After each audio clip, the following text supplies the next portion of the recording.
que sabe do nosso mundo. Então, eu não sei se o Nelson explicou como nós vamos fazer. Nós vamos fazer um...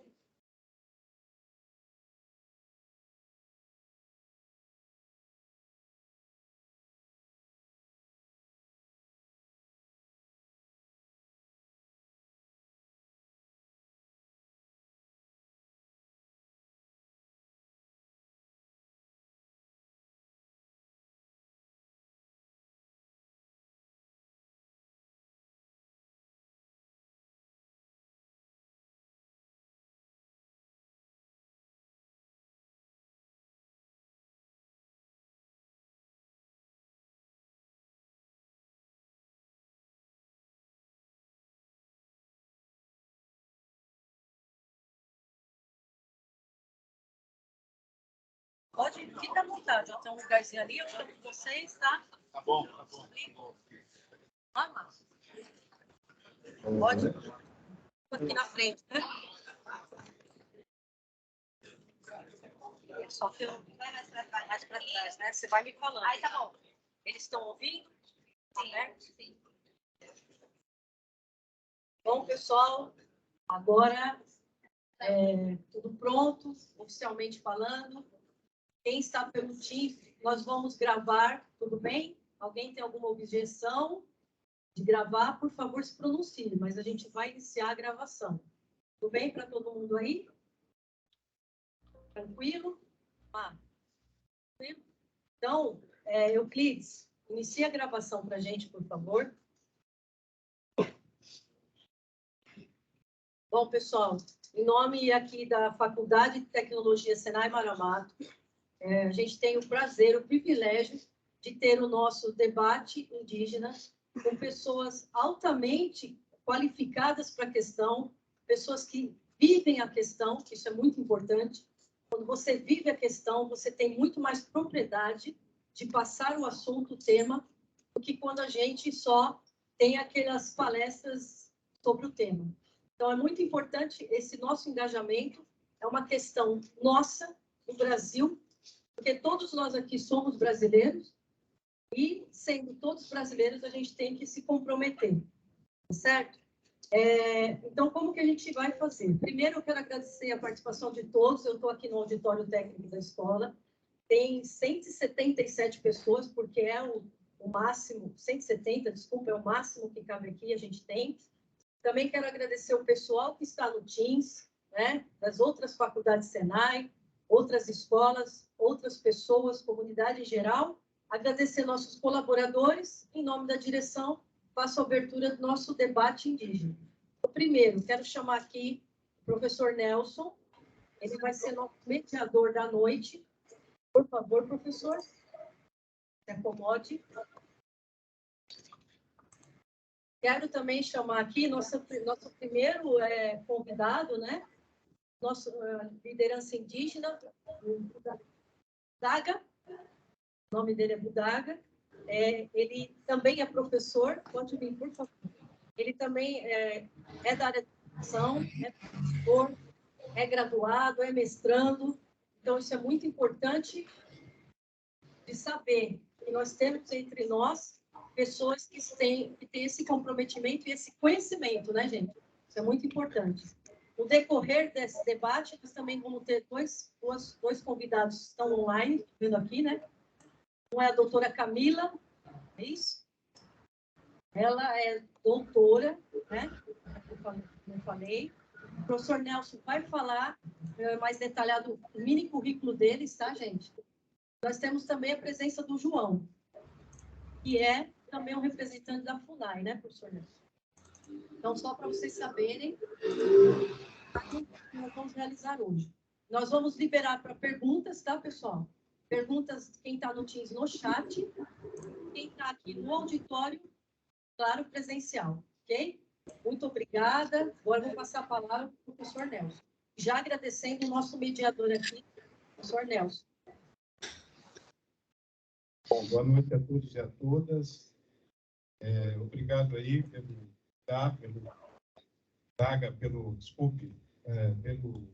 pela presença, por ter atendido o nosso convite. Obrigado também professor também ao doutor João, que trazer algumas informações para a gente, né? Essa questão do marco temporal, ela é muito importante, porque para quem não acompanha, é importante que a gente faça um pequeno preâmbulo aqui antes de iniciar, né?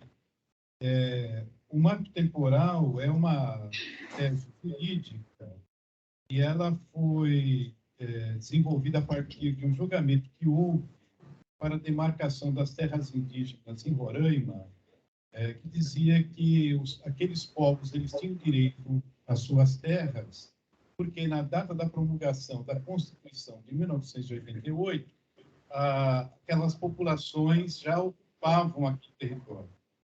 Então, para falar desse tema, para tratar desse tema, porque esse julgamento ele foi suspenso o ano passado, em agosto do ano passado, e ele vai ser retomado agora, o mês que vem. O STF retoma esse julgamento e nós achamos importante que isso seja discutido com a sociedade fora do âmbito da grande mídia, fazer uma discussão um pouco mais acadêmica com pessoas que estão engajadas no assunto, não é? Então, para tratar disso, nós trouxemos Daga Derubi Ibiquara, que é uma liderança indígena da região do Alto Tietê, filho do cacique Itamaraí em Ibiquara, né, que foi, inclusive, assassinado em São Paulo, né? E ele nasceu e cresceu entre os Guaranis do litoral sul de São Paulo. Ele está fazendo mestrado na Unesp, tem pós-graduação no ProEja do Instituto Federal de São Paulo, e com a pesquisa em ensino de arte na educação de jovens e adultos das escolas indígenas Guarani.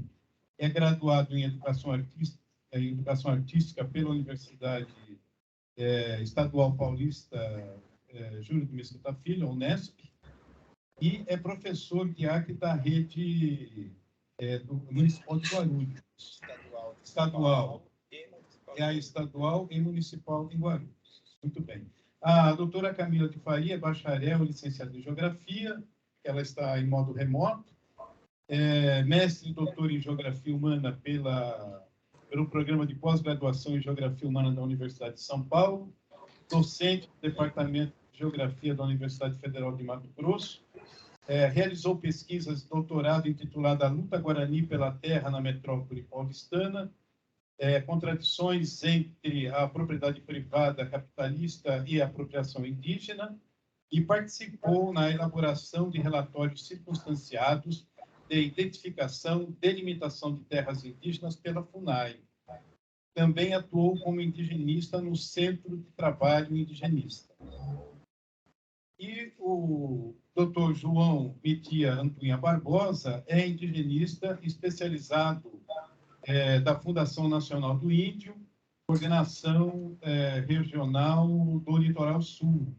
Ele é pós-doutor em política indigenista pelo Grupo de Pesquisa em Antropologia Jurídica no Programa de Pós-Graduação em Direito da Universidade Federal de Santa Catarina, é doutor em Direito pela Universidade de São Paulo e pela Universidade de Alger, na França. Não sei se pronunciei certo, João, depois você me corrija, por favor. Ele também é mestre em Planejamento Territorial e Desenvolvimento Socioambiental pela Universidade do Estado de Santa Catarina. Então, esses são os nossos convidados. Se faltou alguma coisa, depois vocês, por favor, acrescentem. Eu gostaria de iniciar dando a palavra para o nosso representante máximo, né, dos povos indígenas nesse ambiente aqui, que é o Daga Derubi Ibiquara. Então, faria uma pergunta só para iniciar e você vai desenvolvendo, né? Qual a implicação que o marco... Quem está online? Não, eu estou assistindo só, não estou participando. Estou com o microfone aberto. Alguém está com o áudio aberto.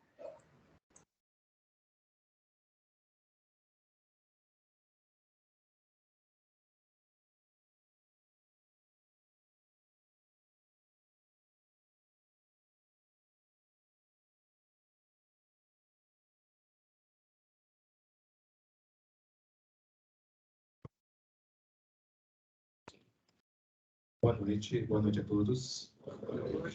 Boa noite, professora doutora Camila. Boa noite, João. Não conheço o João na FUNAI, mas a FUNAI é gigantesca, né? E transitória, porque muita gente vem e vai de várias séries da FUNAI. Primeiramente, vou me apresentar.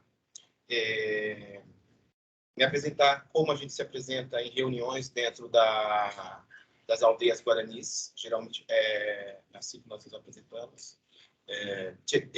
Budaga Derubina Biquara, Cherui Cacique Tamaraína Biquara, Tiramoi Axeleponte em Ambiquara, Pajé Axeleponte em Ambiquara, Yandepori em Ambiquara, Yanoguetá, Guaranaí. Eu sou o Daga Derubina Biquara, sou filho do cacique Tamaraína Biquara, sou neto do pajé Xereponte na Biquara,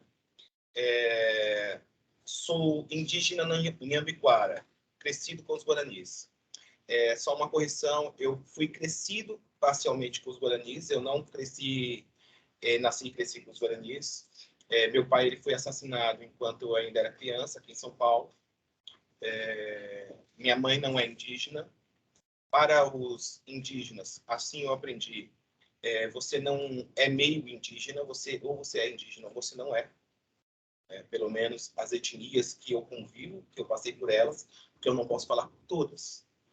São mais de 305 etnias registradas, porque a gente sabe que são mais, né, como eu acabei de falar, falando mais de 274 línguas, logo eu não posso falar por todos, porque a cultura diversifica e muito. Isso é de suma importância entender. Eu cresci com os guaranis porque meu pai ele criou parcialmente também um indígena guarani, o Aldio Pitotó. Na verdade, eles cresceram relativamente juntos e ele fala que meu pai o criou, né? Então, para que eu não perdesse a minha raiz cultural, minha mãe me apresentou ao meu tio, Aldio Pitotó, que hoje é Tiramoí ou Pajé, depende se você falar em Tupi ou em Guarani. Em Guarani vai ser Tiramoí ou Tiamoí e não Pajé. Foi cacique, é uma grande liderança aí em São Paulo, liderança indígena na região de Piaçaguera, litoral sul de São Paulo. Então, por conta do falecimento do meu pai, e os Nambiquaras eles residem no Mato Grosso, na verdade eles veio do Amazonas, aí se estabeleceu em Rondônia, em Mato Grosso. O Pico das Nambiquara, inclusive, é em Rondônia, em Vilhena. Eu acabei ficando aqui em São Paulo. Então, culturalmente, eu sou mais Guarani do que Nambiquara. Não nego a minha origem Nambiquara, porque foi daí que eu vim. E honro as tradições guaranis, porque foi onde eu fui criado. Agora, respondendo ao professor, a resposta não é nem complexa, né? As implicações que traz o marco temporal, para que nós falemos da implicação do marco temporal, eu não vou dar uma aula de história para vocês, creio que não há necessidade.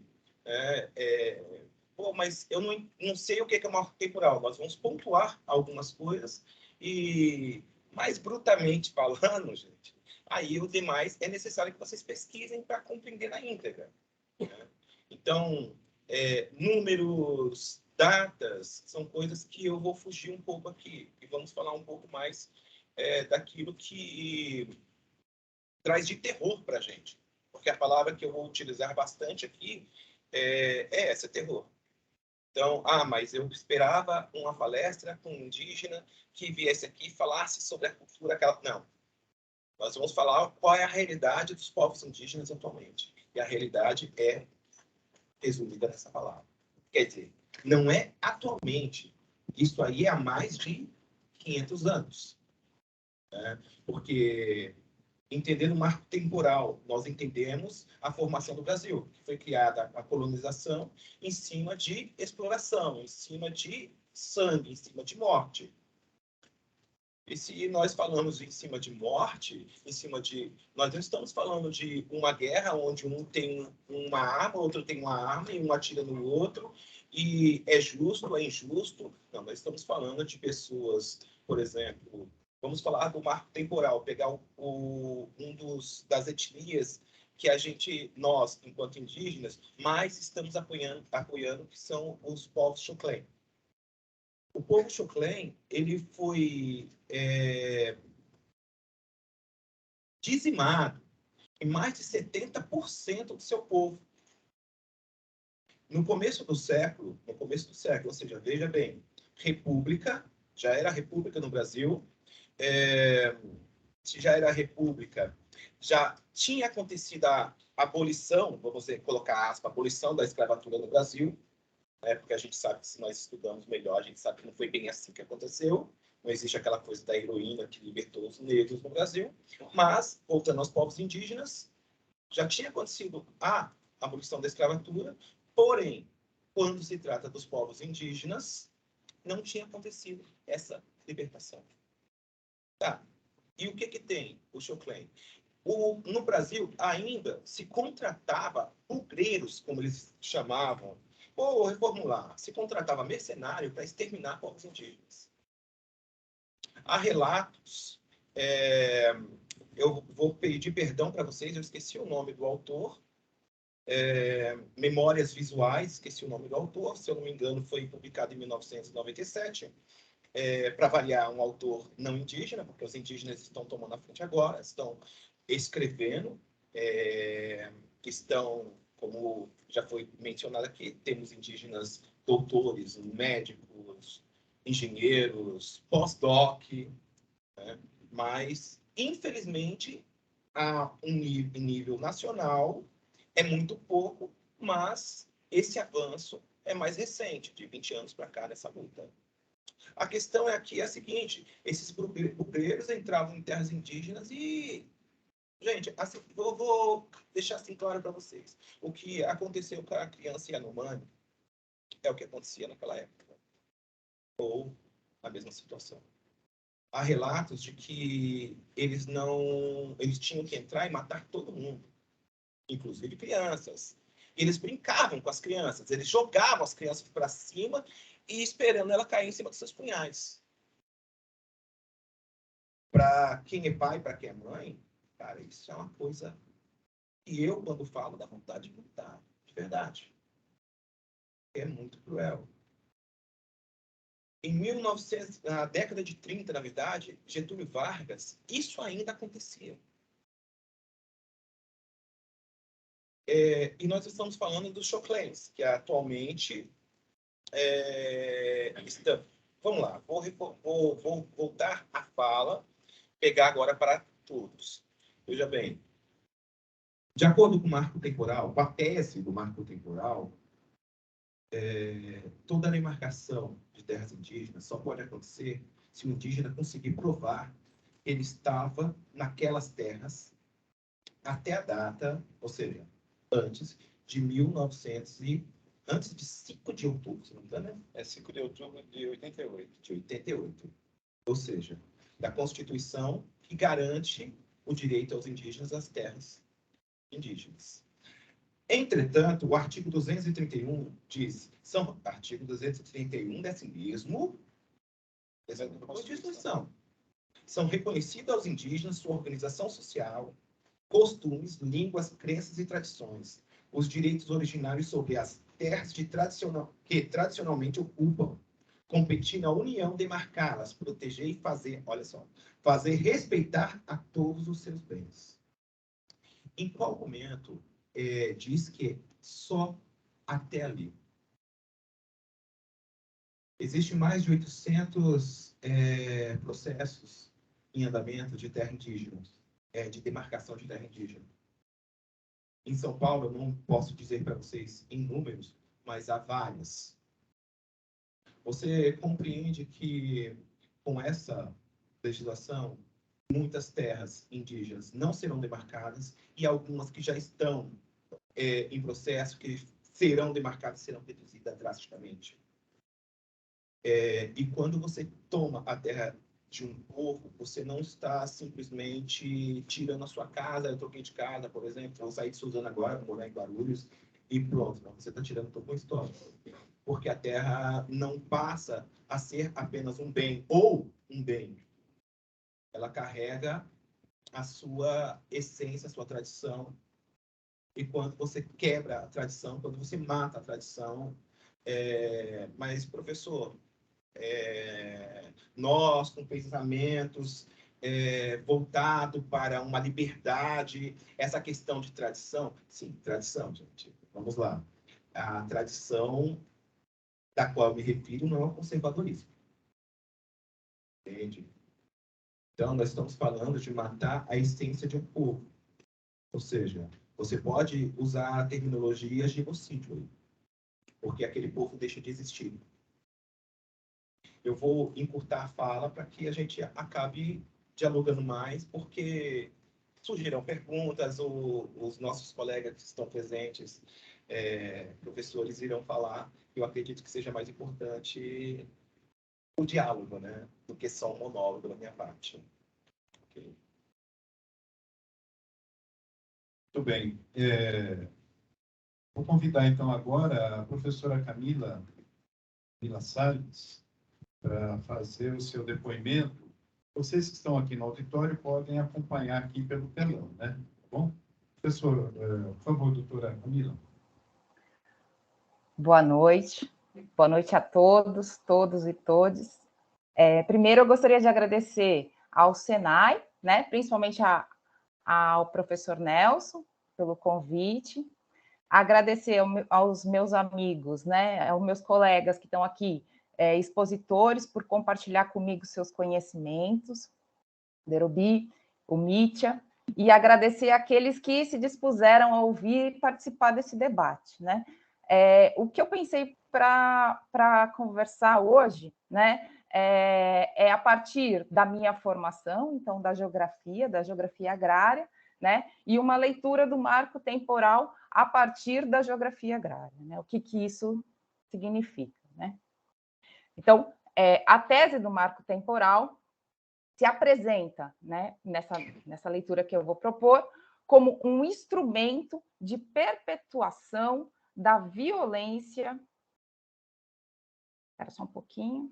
Da violência intrínseca à constituição da propriedade privada capitalista no Brasil, né, da terra no Brasil, que é um pouco, né, o que o Nambiquara estava falando, e aí eu vou trazer alguns elementos. Ou seja, né,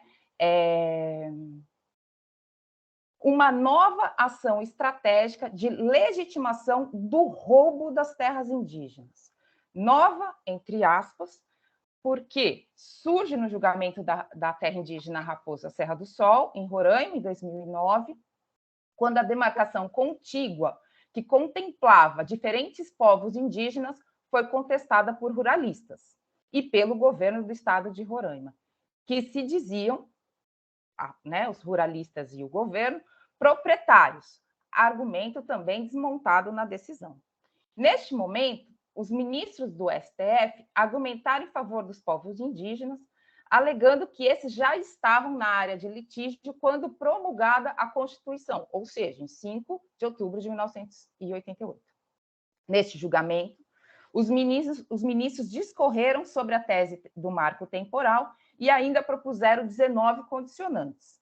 Essas 19 condicionantes, em 2013, voltaram ao pleito e foram julgadas sem caráter vinculante pelos juízes, que significa dizer que não se estendem de forma automática a outros processos, ou melhor, seria específico ao caso da TI Raposa Serra do Sol e não aplicável às demais terras indígenas. Porém, contrariando essa ação, a segunda turma do Superior Tribunal Federal, liderada pelo ministro Gilmar Mendes, vem votando, né, tem votado contra os direitos territoriais indígenas, em busca de anular os processos demarcatórios, principalmente no que se configura como as portarias declaratórias do processo de demarcação das terras indígenas. E isso ocorreu em pelo menos 3 casos.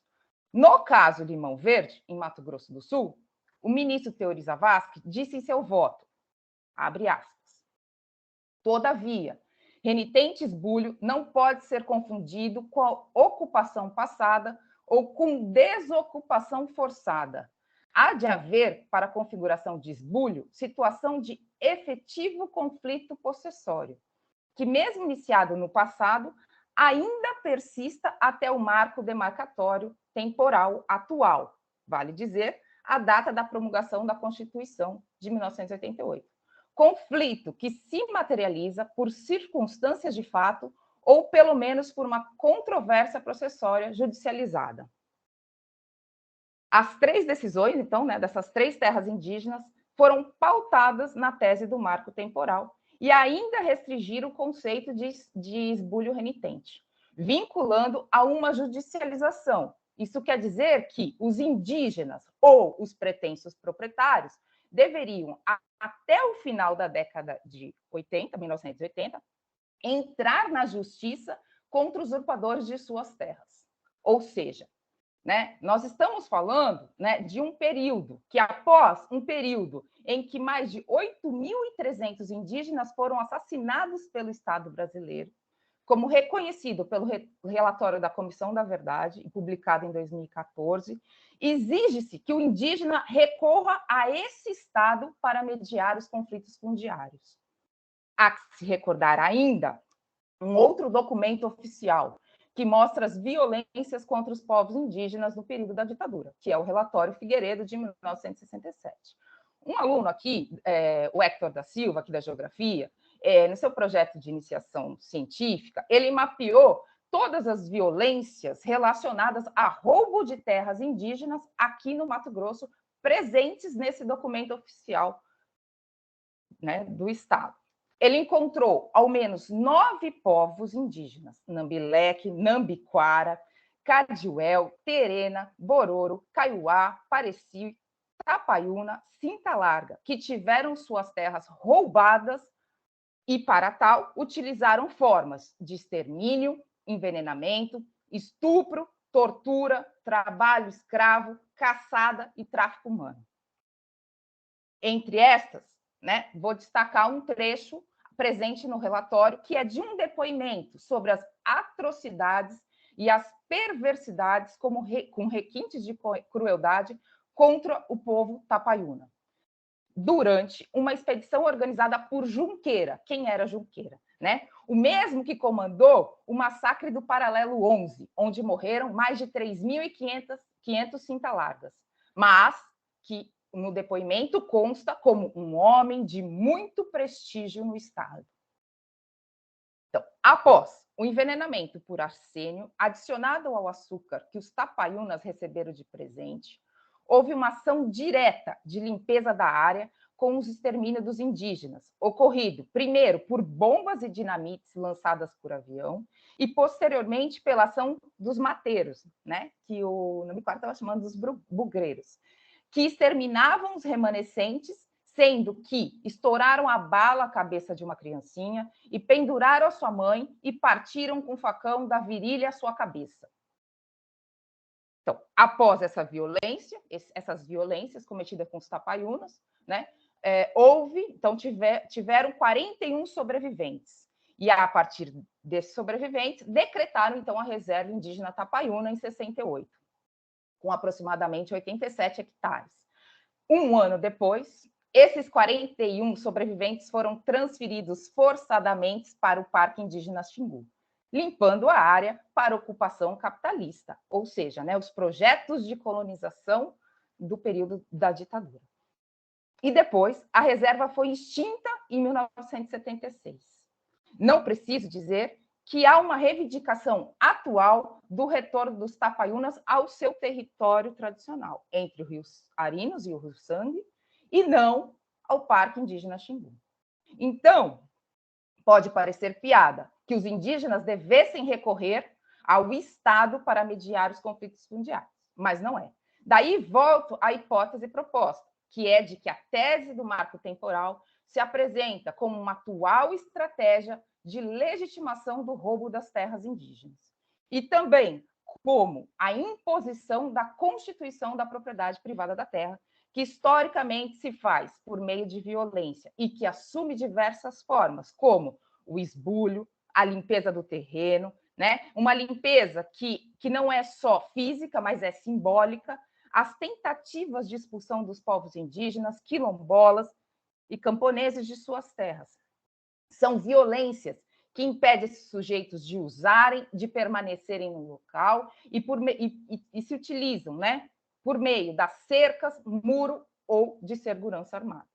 Vou trazer um outro caso, que não consta nos documentos oficiais, mas ouvi em relatos. Ocorreu também em meados da década de 80, com os Guarani, no nordeste de Santa Catarina, quando, na aldeia Tecorrá Corveta, entraram armados homens dizendo para os indígenas saírem de suas terras. Os indígenas, com medo, foram levados para um terreno na periferia de outro município da região. Após a retirada por jagunços, a área foi vendida a uma importante indústria têxtil brasileira, que plantou eucalipto para seu abastecimento e ateou fogo nos pertences deixados pelos indígenas. Como afirma um dos indígenas no relato, queimaram tudo, para que não entrássemos mais lá. A queimada dos pertences dos Guarani também se revela, ao longo dos anos, como uma estratégia para apagar os vestígios de sua presença, que visa reforçar o discurso da sua inexistência, para que, desta forma, os não indígenas envolvidos consigam negar os direitos territoriais e proclamando a tese do marco temporal.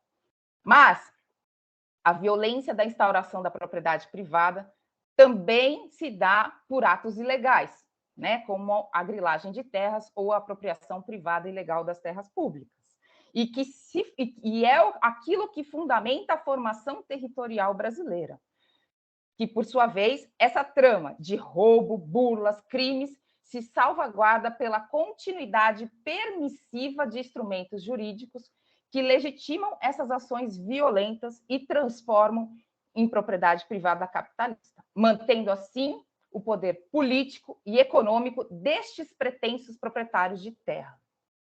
O que quero dizer é que constantemente há uma alteração dos marcos temporais para a legitimação dos roubos às terras indígenas e a sua transformação em propriedade privada da terra no Brasil. Vou citar rapidamente 4 exemplos, em 4 tempos históricos diferentes. 1850, com a Lei de Terras, o decreto de Getúlio, de 1931, o programa Terra Legal, de 2009, a Lei 13.465, de 2017, oriunda da MP da grilagem, todos esses instrumentos jurídicos, né, legitimaram a propriedade e, ao mesmo tempo, o roubo das terras indígenas. Além disso, houve ainda a criação da MP 910, de 2019, proposta neste atual governo, que ampliou a regularização fundiária a todo o Brasil com 2.500 hectares, com um marco de ocupação até 2014, podendo chegar até 2019. Essa MP perdeu a validade, porque não foi votada nem na Câmara e nem no Senado, mas deixou aí um rastro de 4 meses de validade. Então, novamente se anistiou os grileiros e mostrou que essa trama violenta da instituição da propriedade privada capitalista no Brasil pode ser muito lucrativa, pois nestes últimos instrumentos jurídicos, os preços pagos pela regularização das terras foram irrisórios. A pergunta que fica, né? E aí é uma provocação que eu estou fazendo. Se há uma constante anistia permissiva dos marcos temporais para a legitimação de roubo de terras dos povos indígenas por meio da ocupação capitalista e a sua transformação em propriedade privada, por que há que se impor um marco temporal de ocupação dos indígenas para o reconhecimento administrativo por parte do Estado dessa terra indígena?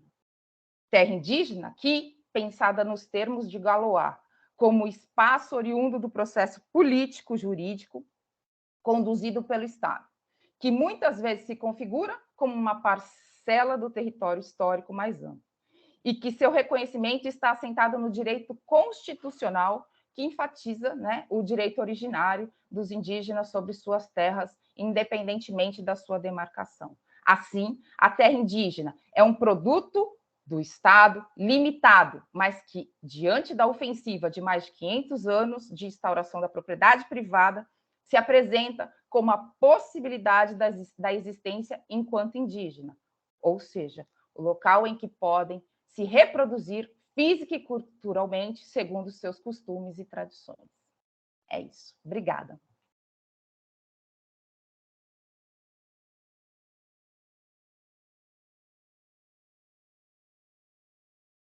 A doutora Camila.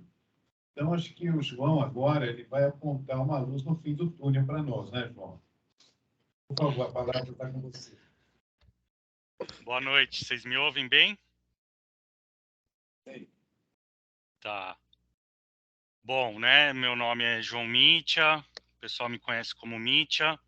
Eu sou membro da Indigenistas Associados, da INA. Então, eu estou hoje aqui falando em nome da nossa associação, onde eu atuo na coordenação de política indigenista.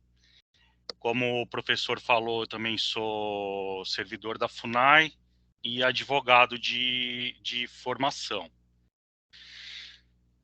Enfim, eu gostaria de agradecer, né, primeiramente, em nome da Indigenistas Associados, a essa entidade representativa dos servidores da FUNAI, principalmente aí ao professor Nelson Bertarello, pelo convite para participar desse importante debate, né, em torno de um tema tão fundamental, tão candente, não só para quem atua na área dos direitos indígenas, mas para todos os brasileiros e para todos aqueles que têm interesse em reorientar nossas ações para um caminho onde a vida em sociedade seja novamente viável, né? Bom, quero cumprimentar também e dizer que é uma honra estar ao lado dos meus colegas de militância no campo dos direitos indígenas, professora Camila, a gente se conhece há bastante tempo aí, o professor e liderança Derobina Miquara e a doutora Juliana, minha colega, que infelizmente não pôde vir, né? Quero saudar também os alunos do Senai e os demais ouvintes.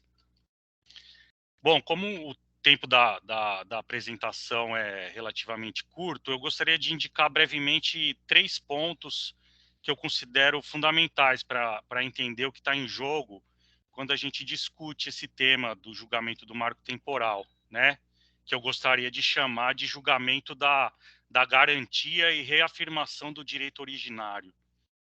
O primeiro ponto que eu queria destacar é que o julgamento desse recurso extraordinário 10.17.365 é o número do processo, e o que a repercussão e o que representa a repercussão geral desse julgamento, né? No segundo ponto, eu queria falar um pouquinho de alguns aspectos da história relativamente recente do contato do povo Laclanon-Choclen e a situação da terra indígena Ibirama-Laclanon, né? Eu atuo atualmente aqui na região sul, no estado de Santa Catarina, e então acho fundamental frisar, né, que além da repercussão geral, a gente está falando do histórico de luta desse povo específico aí que está super engajado nesse julgamento que vai recomeçar aí nas próximas semanas. E por fim, eu queria terminar destacando quais são os reais paradigmas aí que estão em jogo ou em disputa nesse julgamento, mais ou menos na mesma linha do que o Derobi e a Camila já disseram, né? Bom, primeiramente, o recurso extraordinário 10.17.365, né, decorre de uma ação de reintegração de posse movida pelo próprio órgão de meio ambiente do estado de Santa Catarina, portanto, pelo estado de Santa Catarina, contra a FUNAI e os indígenas habitantes da terra indígena Ibirama-Laclanon, dos povos Xoclém, majoritariamente, mas também Guarani e Caingangue. A área já foi identificada pelos estudos antropológicos da FUNAI e declarada pelo Ministério da Justiça como parte da terra tradicional desse povo, desses povos, né? A portaria declaratória da TI é de 2003. A primeira ação de 2009 foi julgada procedente na primeira instância e se manteve assim na segunda. A tese seria de que o órgão estadual seria o legítimo proprietário da área e que os indígenas, vejam bem, seriam os invasores. Bom, a FUNAI contestou o entendimento no STF no final de 2016. Em 2019, o STF definiu que esse caso vai ter repercussão geral, né? E por essa razão, o que for decidido nele vai servir de referência jurídica para diversos outros conflitos em torno da posse de terra envolvendo indígenas e não indígenas. Basicamente, estão em oposição aí a teoria do indigenato, ou do direito originário. Isso é, que os direitos indígenas sobre as terras tradicionalmente ocupadas são originários, anteriores à própria conformação do Estado brasileiro, né? E a tese do marco temporal, segundo a qual esses direitos só existiriam, como já disseram aí os colegas, se comprovada a ocupação na data de 5 de outubro de 88, né, que é a data da promulgação da Constituição. Esse julgamento começou em 2021 e foi interrompido por solicitação de ministros e decisão da presidência do STF, né? E o julgamento, como eu disse, está pautado para recomeçar agora em junho de 2022. Daí a importância desse nosso debate e da gente manter a mobilização, né? Bom, já votaram os ministros Edson Fachin, que é o relator, e que acolheu o recurso e se posicionou contra o marco temporal, e o ministro Nunes Marques, que fez o oposto e se posicionou favoravelmente à tese do marco temporal. Ou seja, no centro dessa ação estão em disputa essas duas teses, né? A tese do chamado marco temporal, que é uma tese, né, que faz parte aí do léxico ruralista desde pelo menos 2009, quando o então ministro do STF, Aires Brito, propôs sua adoção, quando julgou esse outro caso emblemático aí que a Camila citou, da demarcação da TI Raposa Serra do Sol em Roraima. É uma tese que busca restringir os direitos territoriais indígenas, né? Segundo a interpretação dela, que é flagrantemente inconstitucional, os povos indígenas só teriam direito à demarcação das terras que estivessem em sua posse no dia 5 de outubro de 1998. Essa tese é defendida por, como a Camila frisou aí, empresas e setores econômicos que têm interesse em explorar e se apropriar dessas terras.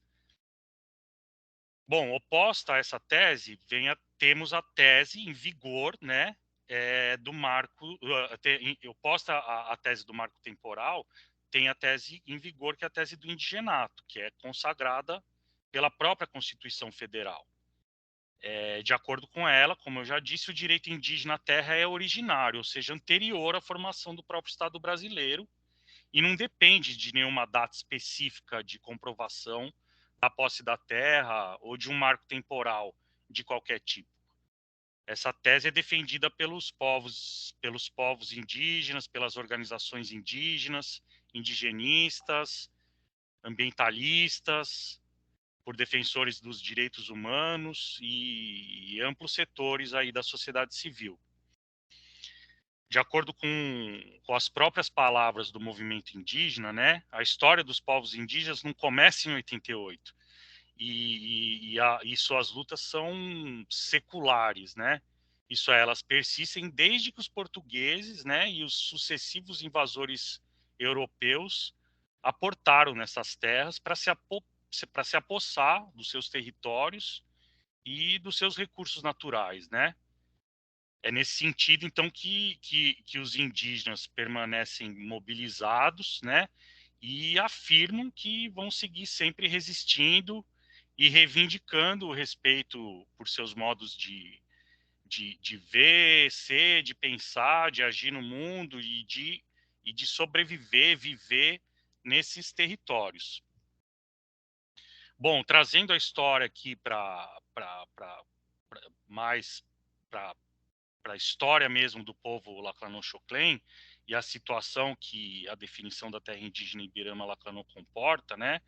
É importante a gente se perguntar qual é o problema de se definir artificialmente que apenas os indígenas que tivessem em 88 na terra têm direito à demarcação e ao reconhecimento oficial por essas terras, né?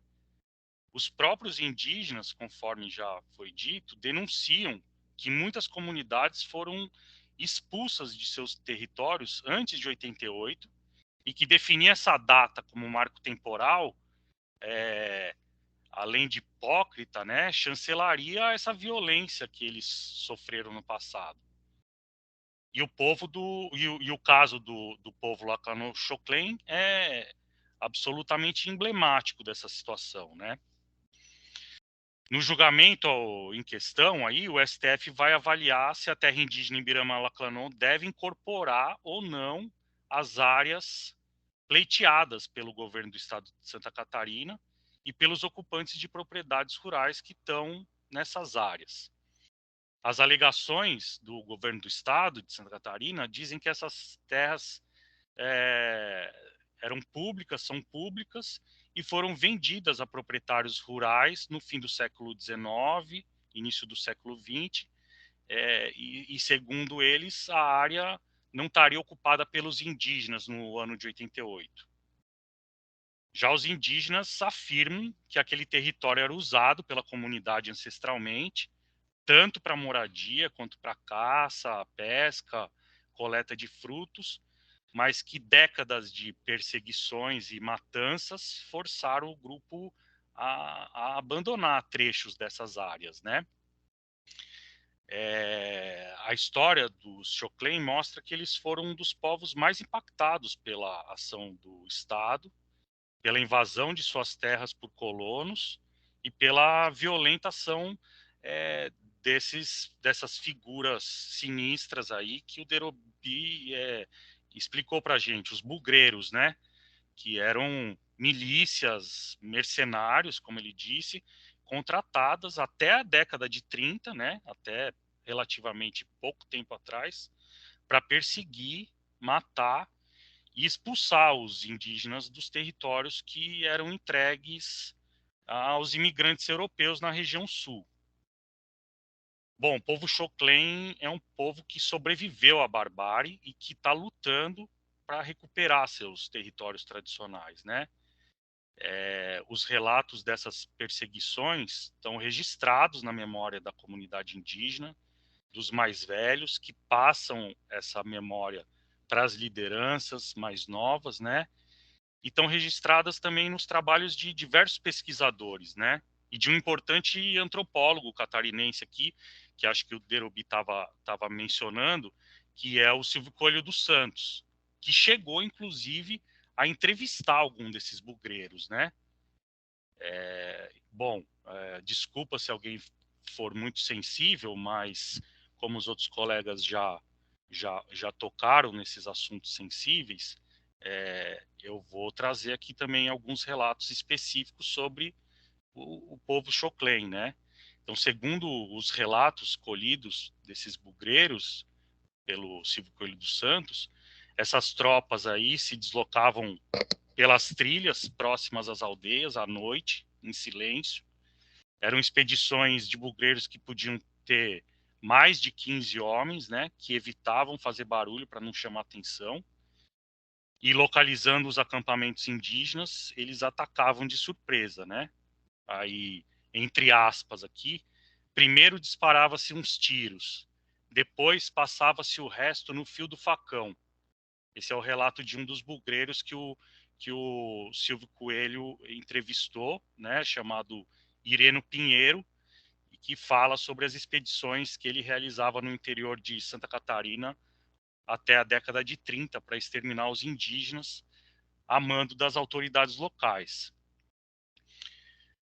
Citando novamente aqui, o corpo é que nem bananeira, corta macio, né? Ele prossegue fazendo a descrição dos ataques.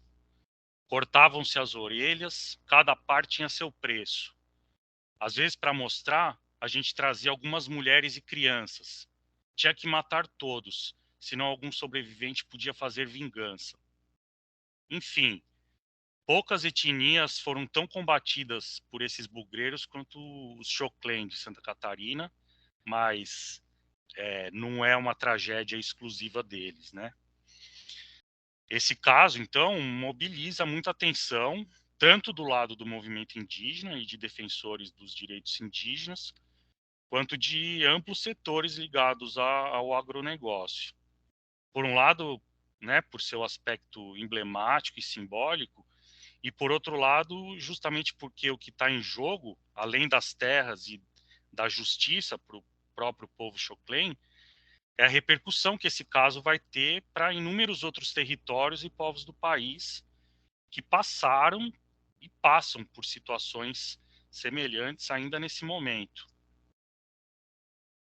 Então, para concluir, assim, eu queria dizer, né, que o compromisso de proteção dos direitos dos povos indígenas está fundamentado no paradigma do respeito à alteridade e na escolha constitucional de garantir para os povos indígenas o direito de existir e de viver de uma forma diferente da sociedade envolvente. E essa é a posição expressa pelo corpo de servidores da FUNAI e pelos membros da INA, tanto na peça que a gente juntou nesse recurso extraordinário, quanto na sustentação oral feita por nossos advogados nessa ação em que a gente figura como amicus curiae, amigos da corte, que é o termo, sem ser tão juridiquês assim, né? De acordo com a sustentação que nossos advogados fizeram no bojo desse processo, é necessário sublinhar sempre que a complexidade dos processos demarcatórios de terras indígenas decorre diretamente de uma escolha constitucional. É uma escolha para superar um paradigma de violência e de assimilação, de barbárie, de genocídio e de extermínio da alteridade. O que está em jogo, então, para além da definição entre a teoria do indigenato, do direito originário, e a teoria do marco temporal, é a definição entre o paradigma do respeito à alteridade, reconhecido expressamente pela nossa Constituição, ou no paradigma da barbárie, que a gente está vivendo claramente hoje, né? Então, no final das contas, a tese do marco temporal não passa de uma nova roupagem para uma velha estratégia de assimilação e de tentativa de aniquilação dos povos indígenas e dos direitos que eles conquistaram. Uma estratégia, né, que a Constituição Federal de 88 escolheu expressamente superar. Então, querer definir justamente a data da Constituição de 88, que reconheceu esses direitos como um marco temporal para eliminar direitos, é uma excrescência e isso não pode vigorar. Então, é isso. Todo o apoio incondicional à luta do movimento indígena organizado, né, que é extremamente forte e combativo, é muito importante nesse momento. Bom, eu termino por aqui, tá? Agradeço aí o espaço oferecido para esse debate e fico à disposição para a gente debater o tema.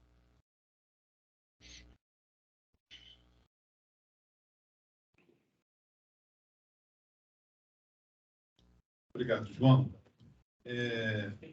Bom, eu não sei, eu acho que assim, talvez tenha alguma pergunta online, se alguém aqui também da plateia quiser fazer uso da palavra, tiver alguma pergunta, né? Porque isso é muita informação.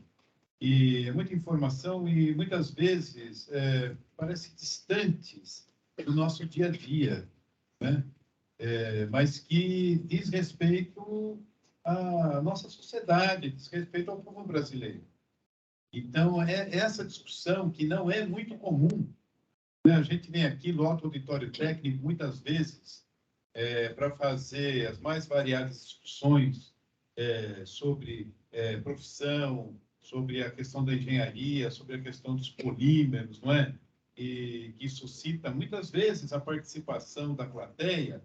Hoje, a plateia está com uma outra discussão, né? Como se a gente pegasse uma chave e virasse do outro lado, para que a gente olhasse um pouco para nós mesmos. Porque o que está acontecendo com as populações indígenas hoje é uma coisa que vai se voltar contra os trabalhadores urbanos, né? Não tenho dúvida disso. Então, é por isso que é importante fazer esse debate sobre o genocídio que está ocorrendo com as populações indígenas, né? E o marco temporal, como já foi dito pelos nossos convidados hoje, ele vai chancelar esse genocídio. E é por isso que nós temos que estar conscientes da nossa tarefa enquanto cidadãos, no sentido de ter uma opinião, né, que favoreça nossos irmãos. A gente não pode ficar apático sobre essas questões, né? Essa é uma delas apenas, né? Então, gostaria de saber se alguém tem alguma pergunta para formular aos nossos convidados. Por favor, pode vir aqui. Como é o seu nome? Tá ligado, Maurício? Tá.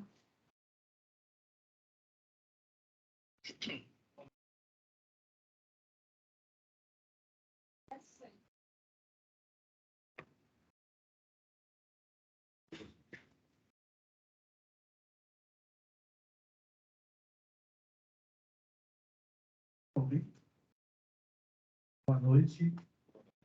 Antes eu queria agradecer ao professor Nelson, porque principalmente por trazer esse debate, principalmente para este local, o Senai, um local que eu nunca imaginaria, realmente confesso, onde teria esse tipo de discussão. E trazendo para cá, eu acho, queria saber um pouco mais do professor, que falasse dessa grade de chave, realmente, o que interessaria essa plateia, na verdade, como irmãos, desenvolvesse mais sobre isso, porque realmente acho que isso foi um ponto de avanço. O Serviço Nacional de Aprendizagem Industrial, né, que tem uma câmara técnica a falar sobre esse assunto, né? Então, eu gostaria que o professor falasse um pouco mais sobre isso e falar também que existe em São Bernardo do Campo, né, 3 aldeias indígenas que compõem a terra indígena Tenondé-Porã, onde nós temos lá também um comitê intersetorial de assuntos indígenas. Eu acho que é importante essa informação também para quem seja de São Bernardo ou não, lá no região do Pós-Balsa, não sei quem conhece, né? Mas isso também é bem importante. E eu gostaria de perguntar aos convidados, a todos, em relação ao marco temporal, caso ele, né, proceda, enfim, essas terras indígenas que foram demarcadas, mas não estão homologadas, se elas correm risco, né, de haver um retrocesso em relação a essas aldeias, enfim, são várias aldeias de São Bernardo, mas tem mais aldeias ainda na terra indígena Tenamporã. Eu gostaria de saber sobre isso, sobre essa informação. E, mais uma vez, eu queria, enfim, dizer dessa relação do Senai, está promovendo, eu fiz Senai, em Diadema, eu entendi a lógica do Senai, estudei lógica no Senai para fazer eletroeletrônica, e hoje estou em outro campo, mas eu sei o quanto foi importante na minha vida ter feito um estudo como o Senai. Então, eu gostaria mais uma vez só de reforçar a importância desse assunto que está na agenda política, está na pauta, né? E se formos pensar que somos descendentes também de povos, né, indígenas, africanos, europeus, que a gente tem parte nessa história também. Muito obrigado.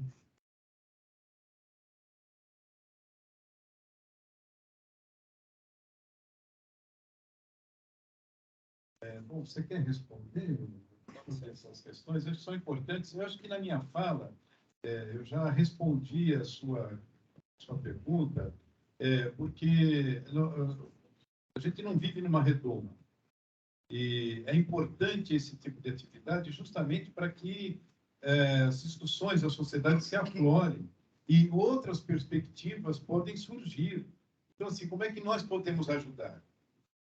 Como é que nós, assim, pessoas que fazem química, o curso de plástico, o curso de tecnologia em polímeros, futuramente o curso de química industrial, como é que nós podemos ajudar essas comunidades?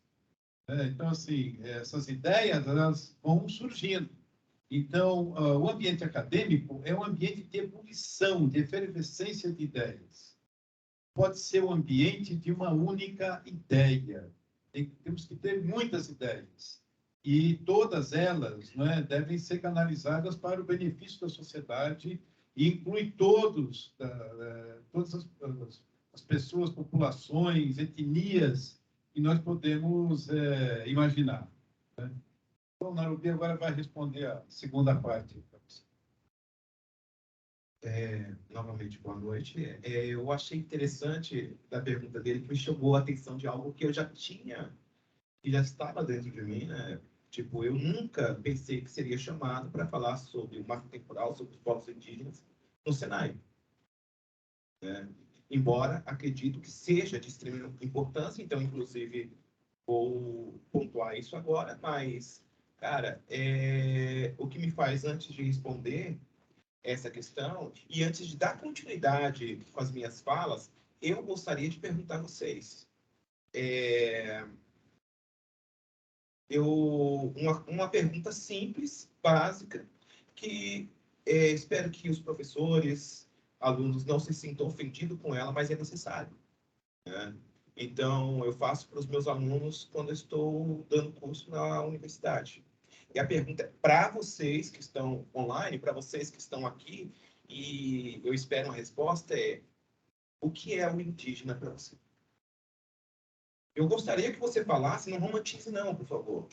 Ou seja, não tenta bolar aquela fala bonita para impressionar quem está aqui. Eu quero que você fale o que é o indígena para você, exatamente para você. Porque nós somos bombardeados de informações sobre os indígenas. Então, quando fala a palavra, vou parar de falar indígena, porque nós estamos reivindicando sermos chamados de indígenas e não de índio, né? Explicando por quê. Mas a palavra indígena deriva da palavra índio. Tá, mas indígenas remete a vários povos.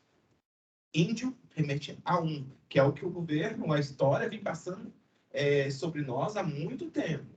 Como se todos os indígenas fossem aquele ser que anda pelado na mata, de cabelo cortado, em forma de cuia, lisinho. Né? Então, por gentileza, responda. O que é índio para você? Porque se veio para você, muitas informações que veio para mim, inclusive enquanto indígena, para você, então, cara, para que nós possamos entender por que nós estamos nessa discussão. Realmente, é com vocês. É com vocês. Porque eu só vou dar continuidade quando eu ouvir de vocês. Por favor, alguém se manifeste. Olha lá, a Roberta vai falar. Claro. Esse aqui, Nelson.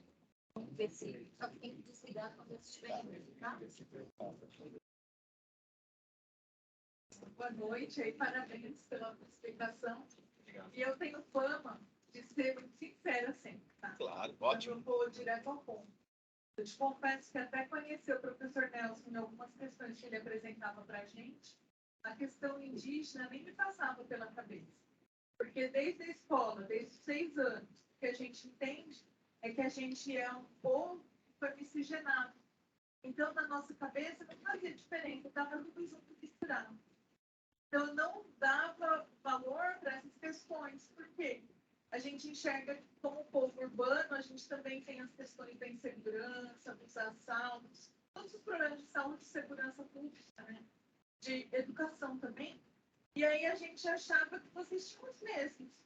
Porque a gente também tem algumas dificuldades. E aí eu não levava isso em conta, né? O professor Nelson sempre coloca, sempre levanta, ele traz isso. Eu acho que melhora o respeito que a gente tem e a empatia que a gente tem com o povo. Mas eu te confesso que antes eu não pensava nisso. Tá, mas o que é o índio para você? Eu achava que era um de nós. Não, o que você achava? O que você acha? Hoje eu acho que tem algumas questões tradicionais que são diferentes, toda a questão cultural deve ser respeitada. Né? E eu acho que já estava até antes. Né? Hoje a gente tem questões atuais que o governo vem trazendo, a questão até de gênero, né? Porque eu falo que o mundo diz que aceita LGBT, mulher e tudo mais, e a gente como mulher, mesmo eu sendo mulher branca, reconheço que tem machismo ainda. Mas a gente não coloca essas questões. Então, eu acho que é a questão que eu te falei, de ter empatia, enxergar algo novo e de respeitar os valores, a cultura e a tradição. E quando a gente não se sente respeitado, a gente se sente mal, a gente se sente mal, né? Então, eu acho que é isso, é ter um despertar para a necessidade das diferenças culturais. Boa noite. Aqui no chat, a professora Jeane está compartilhando a visão dela. O indígena é o representante da nossa origem enquanto brasileiros e brasileiras, a base da nossa história.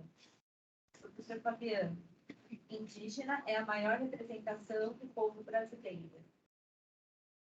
Ok? O Euclides. Pode falar, Euclides. Oi, você me ouve bem? Sim. Estou sem a câmera, mas dá para ouvir? Sim. Ótimo. Eu acho que, assim, eu vou aproveitar que quem me conhece sabe que eu sou falador, né? Então, vamos lá.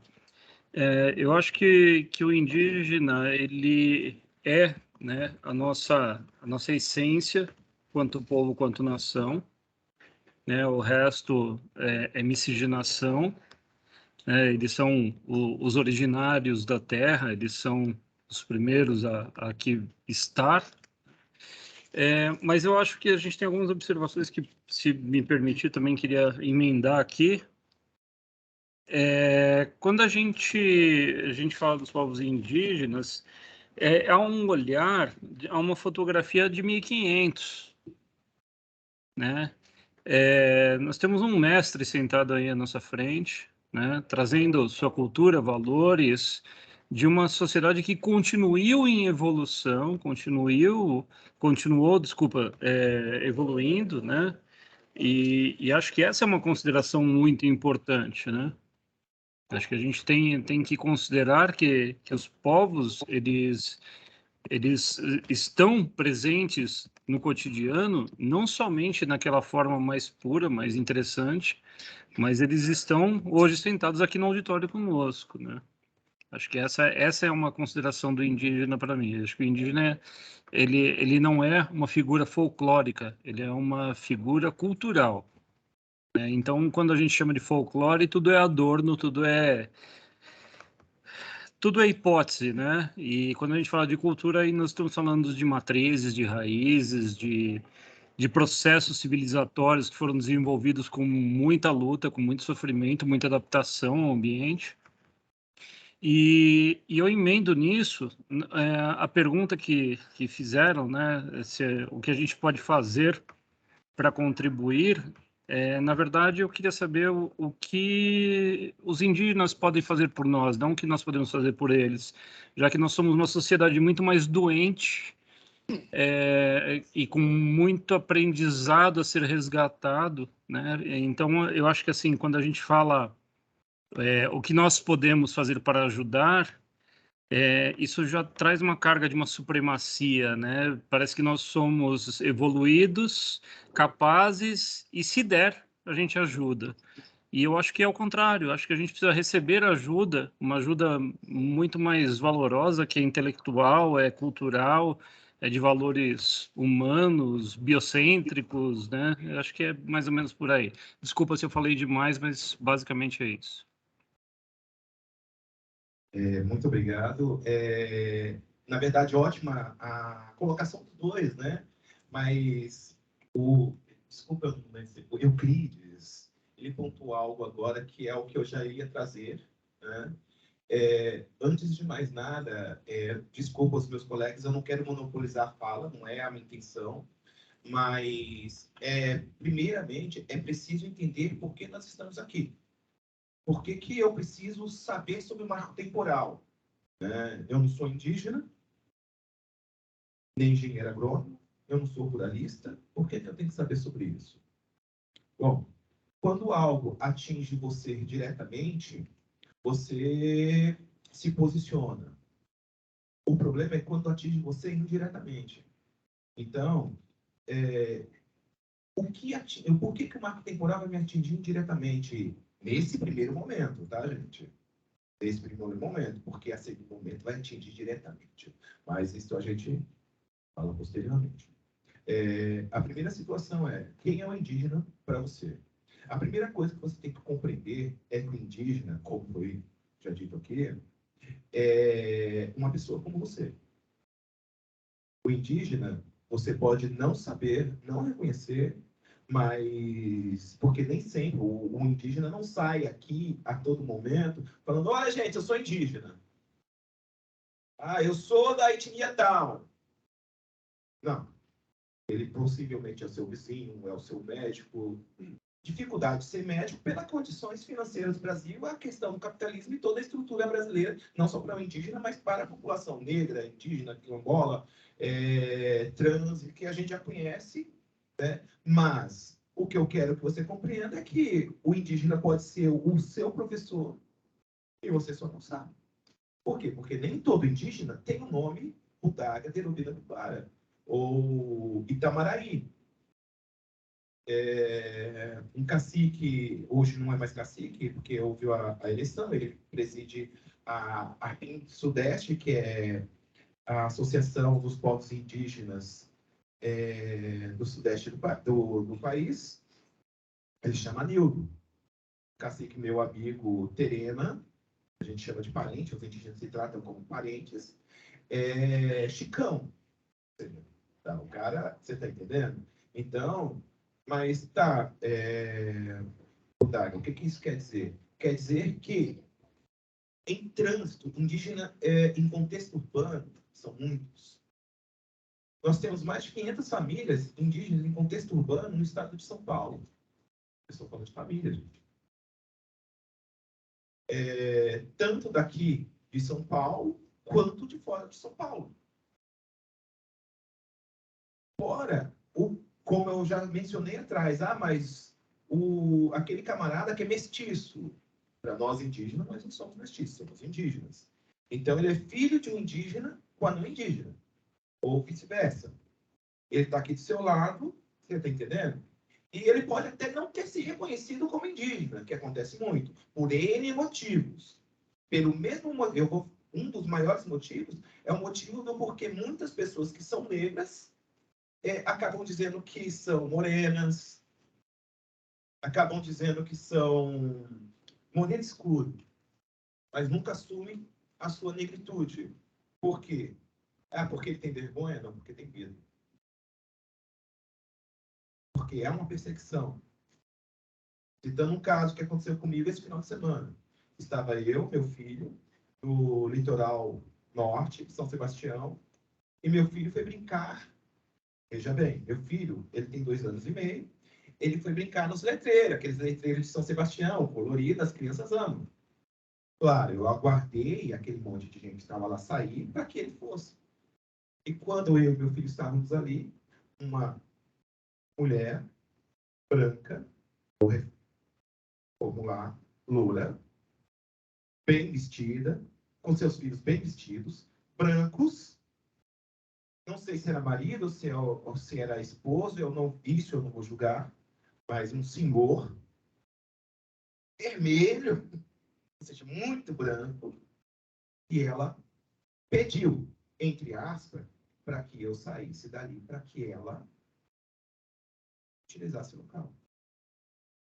Tirasse foto dos seus adolescentes e assim por diante. Eu ainda fui educado e disse, eu posso sair, eu posso me afastar, mas meu filho não vai, porque ele é uma criança, ele está brincando, ele vai continuar. As palavras que ela proferiu a mim, gente, eu não vou repetir aqui. E entre essas palavras surgiram ameaças.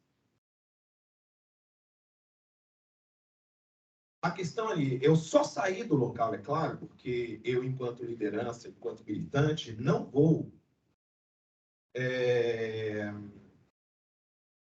vou deixar de uma forma bem clara e popular. Com racismo, para mim, é poucas ideias. Tá, mas, professor, como que ela sabia que você era indígena? Porque eu estava com a pintura. Essa pintura aqui é feita com genipapo, ela não sai fácil, ela demora alguns dias para sair. E apesar de eu não sair gritando que sou indígena, eu também não escondo. Meu filho saiu do local, 2 anos, criança, saiu, e eu fui atrás dele, ponto. Aonde aparentemente se é uma conversa, mas vocês compreendem até aonde está o perigo aí? Não se reconhecer como igual. Então, tá, o indígena ele é uma pessoa como você, ponto. Eu sou uma pessoa como você. Fiz vestibular, passei na Unesp, sofri na Unesp, e como a maioria aqui, eu sou uma pessoa como você, pobre, tá? Sofri muito na Unesp para me formar. Hoje sou professor, passei no concurso público, em 2 concursos. Inclusive fui professor aqui municipal, em São Bernardo. Vou entrar em detalhes, mas fui para outro município que era mais próximo a mim. Tá? Então, tá. Por que você está contando isso? Porque, de repente, aquela pessoa que foi expulsa de suas terras vai morar do seu lado. Tá. E se ela não morar do seu lado? Ela pode ir para debaixo da ponte, ela pode morrer. E coisas que podem acontecer naquele contexto. Mas o que acontece? O colega falou das aldeias aqui próximo. Né? Agora, se eu não me engano, até aqui não chega, mas pode estudar com você indígena. Pode estar estudando. E aí já pode estar estudando indígena da aldeia, aldeado. Compreende até onde está o perigo? Por quê? Por que perigo, professor? Porque quando essa pessoa está do seu lado, ela é igual a você. E se ela é atingida, você também vai ser atingido. Ontem, na manifestação que estávamos na Paulista, tinha uma faixa nós estávamos numa manifestação em apoio aos Yanomamis. E tinha uma faixa na mão de uma parente guarani, que era o seguinte: amanhã pode ser o meu povo. Então, veja bem, para construir aqui o Rodoanel, a maioria das pessoas não sabe, mas várias pessoas foram desalojadas e nem todas receberam indenização. Aí eu já não estou falando mais do indígena. Construir o Rodoanel, ganha dinheiro a rodo, a passagem é bacana, eu uso o Rodoanel, me leva mais rápido do que ótimo, mas eles ganham muita grana. E famílias, inclusive da região de Poá, Suzano, que foram desalojadas e estão, como diria o popular, a Deus dará. Então não pensa que, mas o que isso tem a ver comigo? Cara, se atingiu ele, atinge vocês. Respondendo ao colega, quanto à questão do marco temporal, ele já está atingindo o povo de São Paulo. Tanto que, entre os mais de 6 mil indígenas, ano passado, que estiveram em Brasília, estavam as delegações de São Paulo. A aldeia Guriapaju, e entre outras, que estão aqui próximo, estão na terra de Tenandeporã. As terras indígenas de Tenandeporã, ela pega tanto São Bernardo do Campo, quanto São Paulo. Acho que é o extremo sul de São Paulo, né? Extremo sul de São Paulo. E algumas aldeias lá dentro, embora estejam dentro de terras indígenas, que a terras indígenas, inclusive, a maior parte demarcada, outras em processo de demarcação, serão diretamente atingidas. Seja aqui em São Bernardo ou lá no Jaraguá. No Jaraguá existem 6 aldeias lá dentro E até agora, somente uma tem um processo de demarcação totalmente finalizado. Todos os outros estão em processo. E de acordo com a legislação, por exemplo, mas o pessoal do Jaraguá já está desde antes de 88. Tá, eles estão. Entretanto, meu amigo, aquele pedaço dele vai ser reduzido. Já tem proposta de redução. E aonde esse povo vai ficar? Onde eles vão morar? Aí nós estamos falando desses que estão aqui mais próximos. Há pouco tempo, na terra indígena de Denão-Deporã, pouco tempo, é que saiu em alguns jornais, porque o caso ainda está acontecendo. Uma aldeia foi criada dentro das terras indígenas, veja bem, as terras indígenas da parte demarcada, tá, gente?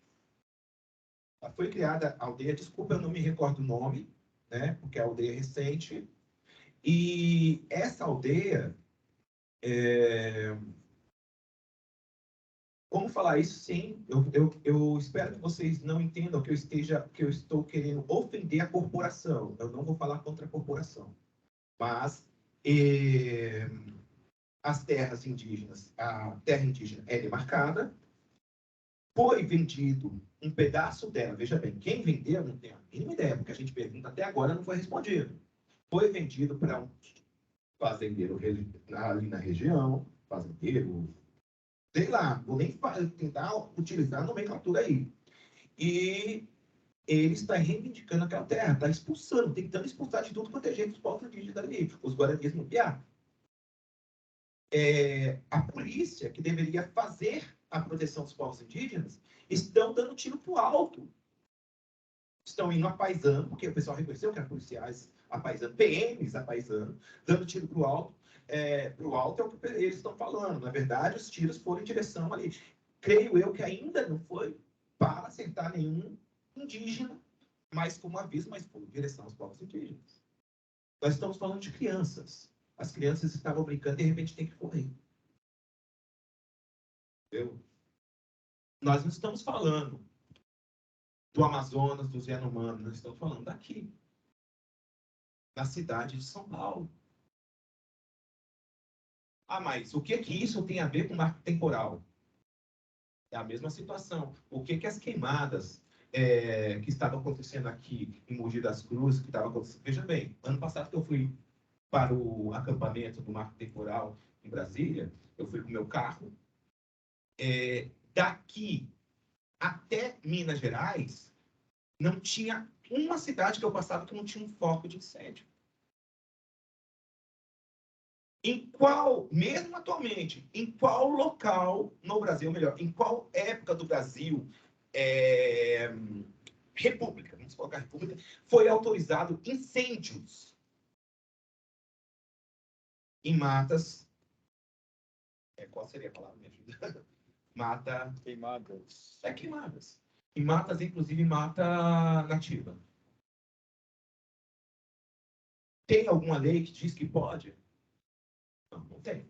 Mas, abertamente foi autorizado. Compreende a situação, o perigo que dá? Então, uma coisa dá abertura para a outra.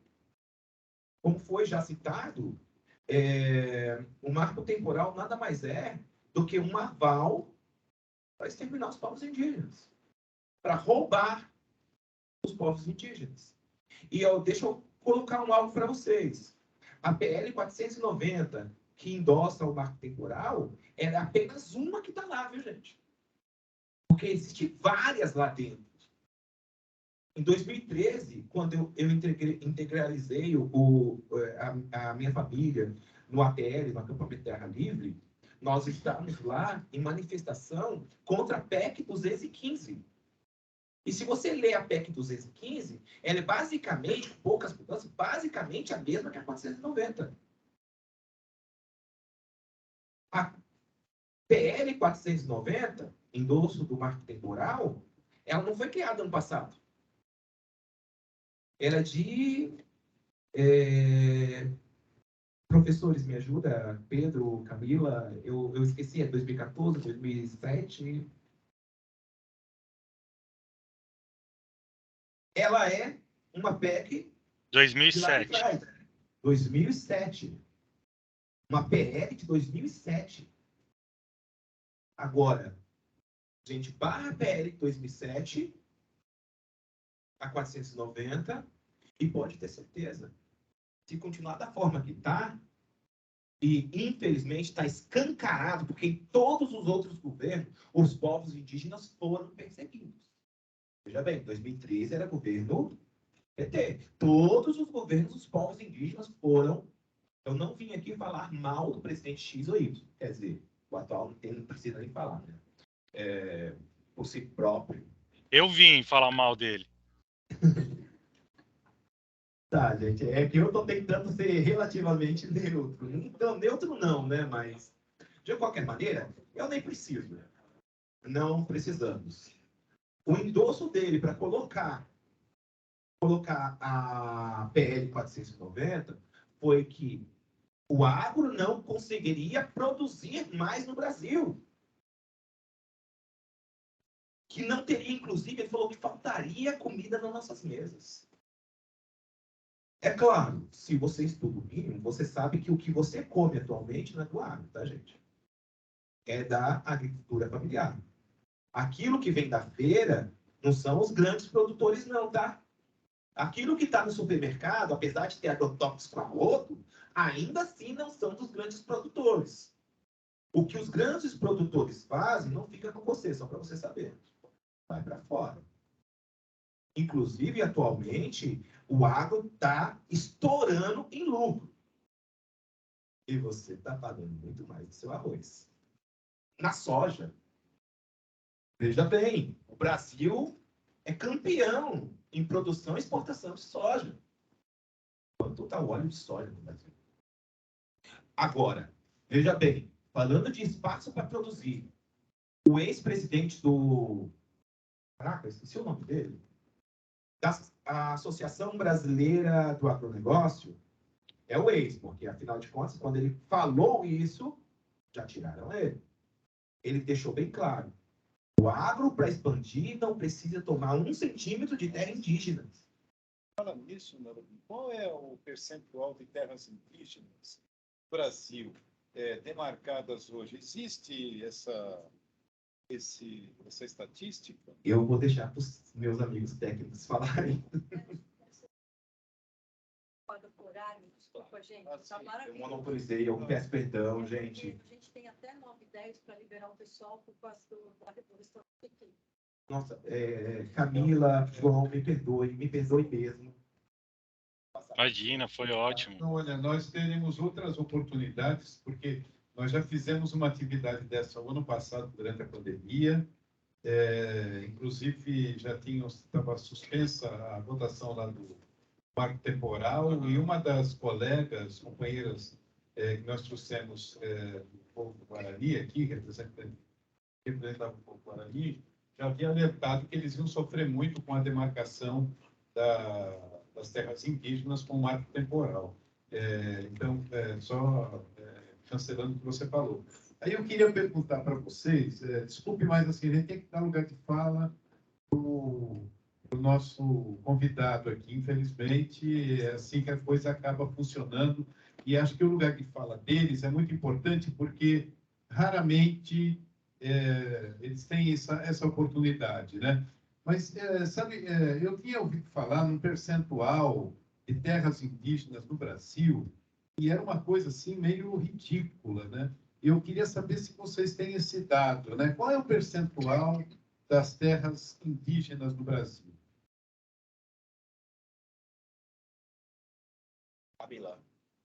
Quer que eu fale?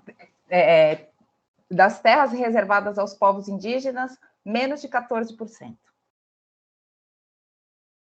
Do território brasileiro. E o agronegócio precisa das terras indígenas para produzir mais. Isso é um absurdo, né? Não tem nenhuma lógica por trás disso, não é nada. Não tem nada que sustente isso.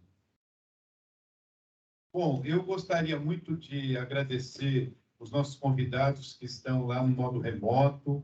Muito obrigado. Vocês trouxeram informações assim valiosíssimas. Se vocês tiverem algum material para que a gente possa distribuir aqui para os nossos alunos e professores, nossos companheiros, companheiras. Seria muito interessante a gente trocar essas informações, não é? Agradecer ao Narobi pela presença, muito obrigado. Nós sabemos que você teria muito mais para falar, com razão, mas nós vamos ter que deixar para uma próxima oportunidade. Agradeço a direção do Senai, a coordenação e a todos os aqui presentes que prestigiaram esse nosso evento. Muito obrigado, uma boa noite a todos. Obrigado, boa noite. Obrigada, boa noite.